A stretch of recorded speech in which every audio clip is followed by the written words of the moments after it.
Waking up every morning feeling fresh and full of energy, I think that's what we all want. And there are thousands of tips surrounding sleep. But what exactly is with temperature?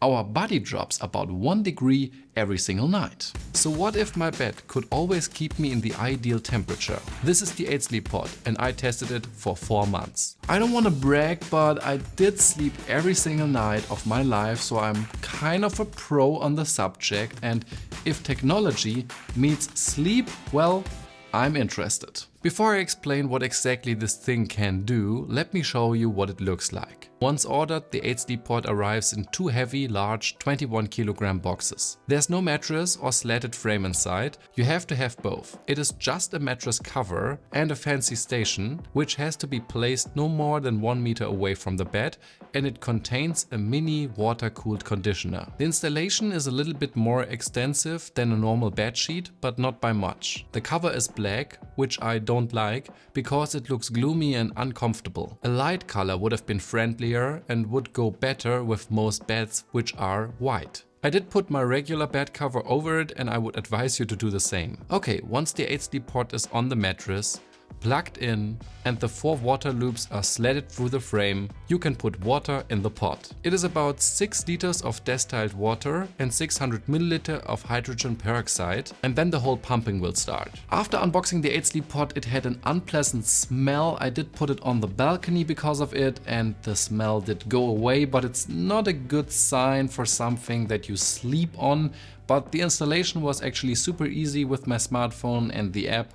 It just required Wi-Fi. The app always connected instantly for me, and there were some major updates. I find the structure easy to understand. You can set up wake-up routines and see how you slept, but more on this later. Because a mattress has a significant impact on your comfort, I wondered if the EightSleep Pod would make it worse. And yes, I would say it does. My bed now is slightly firmer and less consistent. The first night on the EightSleep Pod was just a mess. I did not sleep well at all, and my girlfriend had the same feeling, and even the next day was not great, but then I got used to the EightSleep Pod and it got used to me, and we found some middle ground. There are 2 zones for a maximum of 2 people, which can be heated differently. After the installation, it was crisp and warm in Berlin. 31 degrees Celsius on one day, 32 on the next day, and I don't have air conditioning. But thanks to the pod, my bed was wonderfully cool, even when I was snugged under the bed cover. The bed itself was at 22 to 24 degrees Celsius. It can be a maximum of 43 degrees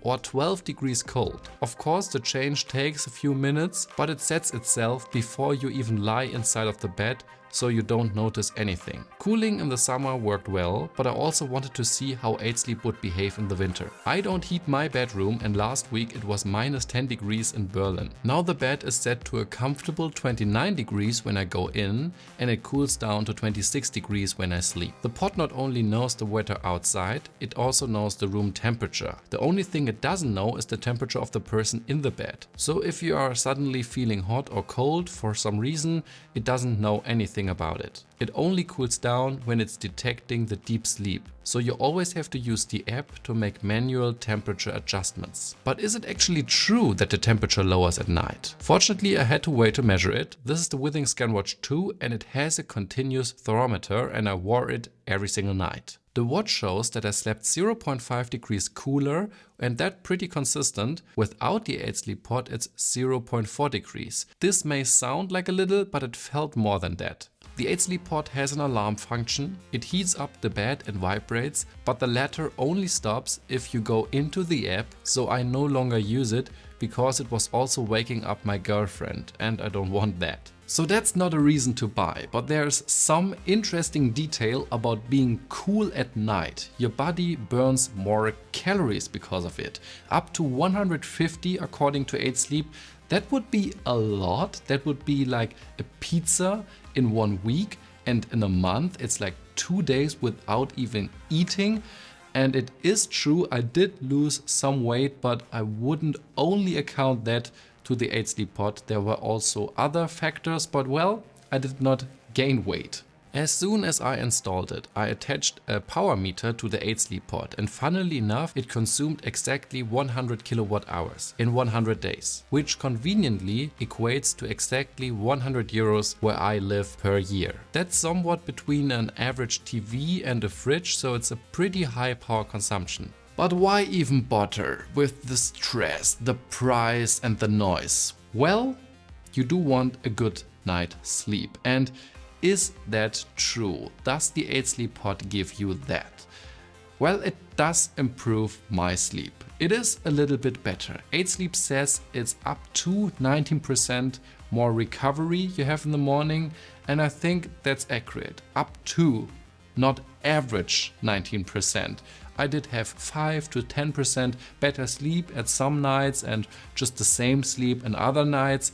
Some YouTubers make it sound like you sleep 5 times as good with the EightSleep Pod. I think that's not true. They probably want you to use their affiliate link, and well, here is mine. But the thing is, I did sleep better, but I did not sleep like a huge amount better. Of course, I also tested what it's like to sleep without the EightSleep Pod once I was used to it, and mostly there was no difference in quality. Only when I was in a room that is really warm or really cold. A consistent bedtime or whether I was eating late had a greater influence on my sleep quality than the temperature. What I do really like is the sleep tracking. It's extremely accurate, and especially being able to see my average pulse and the heart rate variability every morning without a smartwatch on my arm, that is great. And how cute is the smartphone in the doll bed? Come on guys, you have to give me a thumbs up for that. There's one thing that is not mentioned a lot in the reviews that are sponsored by EightSleep, and that is the sound. It is quite loud actually. It's like a PC on medium speed. I can definitely hear it all the time when it cools down the bed, and in the night it kicks up a notch because it then goes even cooler for the deep sleep, and sometimes I wake up because of it, and that is counterproductive. The greater the difference between the room temperature and the desired temperature, the louder it gets. In summer, I was regularly waken up by the fan, especially midnight when it kicks up a notch because of the deep sleep temperature. This is of course counterproductive. Anyone who is sensitive to noise will not like this at all and will be forced to wear earplugs. And then there is my biggest criticism. What is worse than an expensive product? Yeah, an expensive product that has an additional subscription. This thing actually has two. There's one for 17 euros a month and one for 27 euros. And only with that subscription you get the autopilot, which adjusts the temperature all night long to make you nice and deep sleepy. And if you don't have that subscription and you can cancel it after 1 year, but you are required to have it for 1 year, you lose the autopilot and some of the sleep data, and I think that's just bad. Why does this subscription exist and why is it so expensive? I assumed that there is a lot of data processed, and in fact it's 900 megabytes uploaded every night by 2 people with 2 zones and the autopilot. That's 27 gigabytes a month of data collected, uploaded and processed. That puts the price into perspective a little bit, but those who are conscious about their data of course will not like this a single bit. I'm somewhere between. I think it's so that a huge amount of data is actively uploaded next to my sleeping head. Either way, I think it's bad that you need a subscription, a little bit more computing power in the pod, and it would have been possible to process the data itself. But of course, EightSleep would earn less money that way, so they are not interested.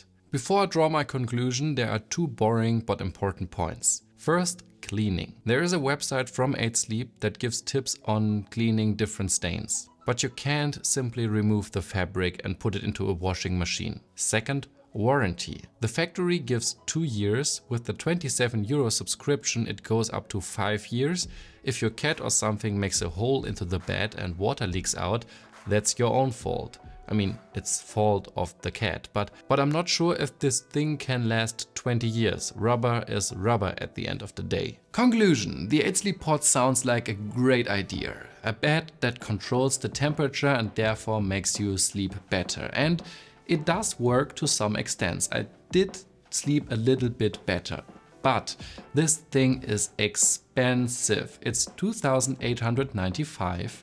Then there is the additional fee for the subscription, which is about $300 a year. And then there is the energy consumption on top of that. My bed is a little bit less comfortable because of it, but if it's really, really hot or really, really cool, it's super nice to have a temperature controlled bed, I don't want to lie. But also, regular air conditioning is way cheaper to install and maintain than this bed, and it works all day long. And it's probably less noisy than the EightSleep Pod. So who is it for at the end? I think it's for someone that is sensitive to temperature, but not sensitive to sound, and quite rich. And then it will work and improve your sleep a little bit. But before getting the EightSleep Pod, you should invest in darkening curtains. You should have a nice sleep time routine, so go to the bed to the exact same time every single day and don't eat late, because that has a quite bigger impact on sleep